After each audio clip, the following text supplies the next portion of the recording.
So how's it going? My name is Scott Newman. I'm the broker and owner, managing broker and owner of Newman Realty here in Chicago, with my partner Lauren Mitrick and my father Alan Newman.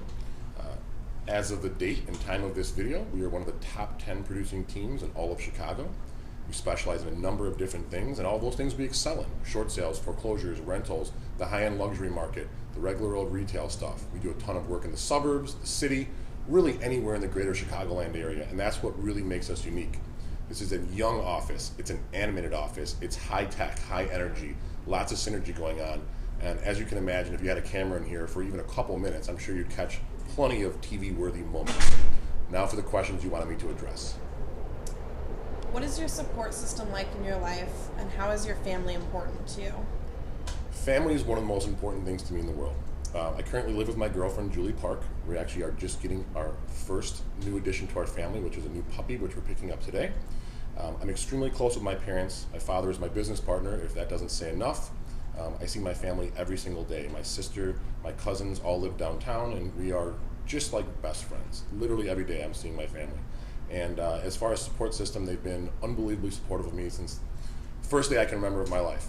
Everything I've ever wanted to try, everything I've ever wanted to do, they've been there to have my back, and they continue to do so. And I just wouldn't be anywhere that I am today if it wasn't for their love and support unconditionally. If you could change one thing through your work to better the world, what would it be? Why are you passionate about that from your own personal experience? You know, I think that the real estate industry, especially in Chicago, affords me the ability to change the world, at least the world that I live in. We are part of the most important transaction and decision that most people will ever make. And as a realtor, we get to be part of the rejuvenation of neighborhoods, the betterment of neighborhoods. The changing of the guard, so to speak, is something that we carefully stand watch over. And doing this for 10 years even, I've been part of new construction deals in neighborhoods 10 years ago and gone back to those neighborhoods 10 years later and just been blown away by the retail, residential, commercial development, the enlightenment of these neighborhoods, the growth of these neighborhoods, the changes in the median income and the compositions, and it's been an incredible thing to watch. That combined with the philanthropic efforts that we're constantly undertaking in a variety of different ways in the city of Chicago further allow us to get back. And I think the buzzword or the buzz phrase is be part of the solution. That's something that we're extremely passionate here about in Newman Realty. What makes you the most fed up with other brokers in this city? What gets under your skin? That's an easy one. There's just two things I cannot and will not accept, and if you display either one of these characteristics, you will hear about it from me in a very blunt way. Laziness and stupidity. I think agents in this business, far too many of us, do not take this job seriously. And we never stop and think about the fact that we're responsible for helping someone spend hundreds of thousands, if not millions of dollars of their hard-earned money. And the reality is that I take such pride and passion, and I've instilled those values in everybody on this team that works for me, and I will not tolerate that on my end. And when I see other agents not giving the care and attention to their clients, to this business, to this industry, to our city that it deserves, I get steam coming out of my ears, and that's when the words start to fly, because I consider myself to be a shepherd of this business and a shepherd of this city, and I want the best people around doing the best for everybody in this city, whether it's for Newman Realty or not. Have you ever lost your cool with a client?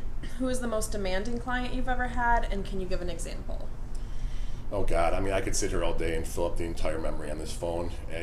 All clients are difficult, all clients are great in their own way. I've had clients that have expected me to clean up their dog throw up, walk their dog around the block when they're not home, pick them up from the airport, any insane request that you can possibly think of. I've been expected to do, and the reality is I usually do it with a smile on my face, because that's what this business is. This is a willingness to do anything and everything to meet your client's expectations, to exceed those expectations, and to bend over backwards to get the job done. It's just so hard to speak negatively of a client, because as much as I've yelled at people, lost my cool with people, absolutely lost my temper, which I do all the time, it's always tinged with the utmost respect for people, because at the end of the day, those clients, for as much as they might be frustrating us, that's the reason that we're in business, and I always try to show the utmost respect to that fact. What is success for you? Why is it important for you to succeed? Success for me is cultivating success in others. I was born into a family with some great DNA, and I was born to be a salesman. I was born to do this job, and I've got a dad who taught me all the ropes from the beginning, how to be a great salesperson and exceed at customer service and how to treat people right. For me, More importantly, though, success is being able to take someone who maybe didn't have all those opportunities, that inborn training or the network that I was lucky enough to have from day one, and teaching them how to build it, how to build themselves up from somebody who's just getting into this business to a top producer. And it's not just about business, it's about life. I mean, I really pride myself on doing everything I can to make sure the people that work underneath me are well-rounded individuals. Again, good shepherds of the community, of the cities that we serve, of the clients that we serve, you know, the industry that we serve, making sure that the love and passion that we have for this business comes through in every single thing that we do. What is the nicest thing you do on a regular basis, and what is the meanest thing you do? You know, one of my favorite things that my girlfriend and I do for clients and for people in my network is we do what we call like flower bombs. There's a wonderful local flower shop in the new neighborhood that we moved into, and we've made friends with the owners who've been there for 50 years. And they have the most beautiful flowers, and I love supporting local businesses. And we go in there once a month, and we'll pick out 5 or 10 people, and we'll go in there and we'll get a beautiful bouquet for them. And I'll just have Julie go around to their homes or their offices or their condo buildings and just drop those flowers off. No advanced warning, and just a little note. And it doesn't necessarily have to be a big life moment. Just thanking them for a referral, thanking them for being a good client, letting them know we enjoyed having dinner or drinks with them the night before. And the way that people react to that is just incredible. You know, and it's just a really easy way for us to show love. And that's so important to me in this business, is love, because there's so much animosity out there. And you know, when you can bond together with people and come out the better for it, I think that's a big part of what this business is all about. The meanest thing, and something that I try to work on, but I certainly think I have to admit would make great TV. I've got a terrible temper, and you know, going back to the laziness and stupidity. You know, if someone challenges me, if someone displays those characteristics, if someone tries to get one over on my client or lie to me, I will rip their head off. You know, I have absolutely no problem putting somebody in their place. I have no problem looking them in the eye and telling them exactly what I think of them.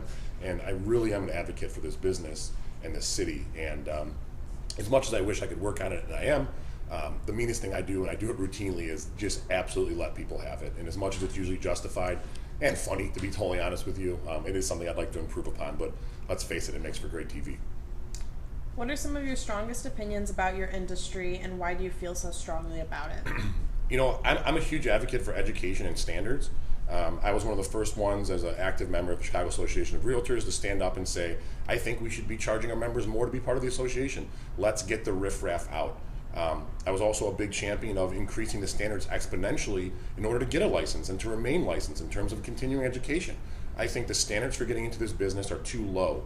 And that's why in a lot of ways, many people out there in the community regard us as no better than used car salesmen, to be stereotypical. And I think that's BS. And I think that by increasing the standards that we're held to, increasing the expectations that we can have working with one another as we come into a transaction or come into interactions with one another, I think that's the absolute best way to change this business for the better, both here and nationally and globally. What is interesting about selling and buying homes in Chicago? What do you hope to show in a TV series? You know, I think this is such a unique cultural and architectural city. And, you know, you're going from showing a brand new construction limestone building in the Westtown neighborhood to showing a 100-year-old building, you know, pre-fire, that's been converted beautifully for $2 million. There's just such a diversification of the types of properties, of the price points. There's lake views, there's city views, there's high rises, there's low rises, Victorian style, Gothic style. I mean, you name it, we've got it here. And every day is an adventure. You never know what you're going to walk into. Some of the most beautiful properties in Chicago look so nondescript from the outside, and you walk into a home that looks like a condo building for 3 units, and it actually is a $4 million home with a private elevator. And that sort of subtle uniqueness, I think, is what really makes this market interesting. And as far as what will make the show a success as far as Chicago, I think showcasing the passion and the culture here. I mean, the museums, you know, how high energy the summers are here, all the cultural, the food, the philanthropic things that are constantly going on in this amazing city. You know, there's no way that people aren't going to be interested in that. And when you have brokers like myself that are intimately involved in all those aspects of this community, I think, again, it makes for great TV, and it really allows us to showcase what makes the city great and makes us all want to work so hard to be successful here as brokers. What kind of personality will we see come out of you in a show? Can you role play some examples? You know, I'm high energy. I mean, end of story, end of discussion. I'm blunt. I speak my mind. You know, you're never going to get me coming on the camera being dull. You're never going to catch me having a bad day in the sense that you're not going to get energy from me. You know, whether there's a frown or a smile on my face, you're going to get me.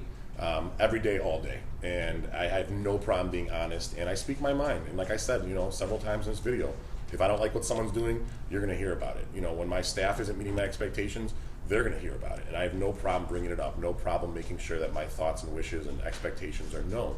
I think there's going to be a lot of drama, and that's just kind of the way I am. I mean, I like it, I live for it. In a lot of ways it makes me tick, and I think it makes the world and this business and our company here an interesting place to be. So you're going to see a lot of energy from me, a lot of drama, a lot of excitement, a lot of funny things fly out of my mouth, a lot of crazy things fly out of my mouth. Certainly no shortage of interesting, unique situations. What do you do, where do you go, and who do you call immediately upon losing a deal? I think for us, we're dealing with such of a high volume of transactions that you have to keep it in perspective. If every time a deal fell apart for me, I went out and had a couple glasses of scotch, I'd become an alcoholic pretty quick. So I think it's about perspective. Usually for me, that first phone call, though, is depending on what it is. If it's a huge deal that I've really busted my butt on and I want to feel sorry for myself, I'll usually call my girlfriend or my dad and expect some sympathy. If it's a regular run-of-the-mill thing where stuff just happens and you got to deal with it, usually that first phone call is my partner, Lauren Mitrick, and more of it's just a vent and to kind of figure out if there's any ways that we could have fixed it or solved it or kept that deal together. But again, it's a 2-minute thing. You got to take the good with the bad, and you got to be able to roll the punches. And certainly some swearing and screaming and bitching and moaning happens when that occurs. But at the end of the day, you got to be willing to get back on the horse quickly, where opportunities are just going to pass you by while you're feeling sorry for yourself. What do you do, where do you go, and who do you call immediately upon winning a deal? How do you celebrate, and with who? I think for me, the two greatest people that I share my own personal successes and joys with are my girlfriend and my dad. Nothing makes me happier than calling both of them and letting them know that something I've been working hard on has come together, or that big deal is closed early. And, getting together as a family with them, usually my sister, my mom, my cousins, and having a dinner, not just to celebrate necessarily that particular deal, but just the love that as a family went into making everyone successful, and it's that saying, it takes a village, so to speak, and, no one is successful on their own. Everyone stands on very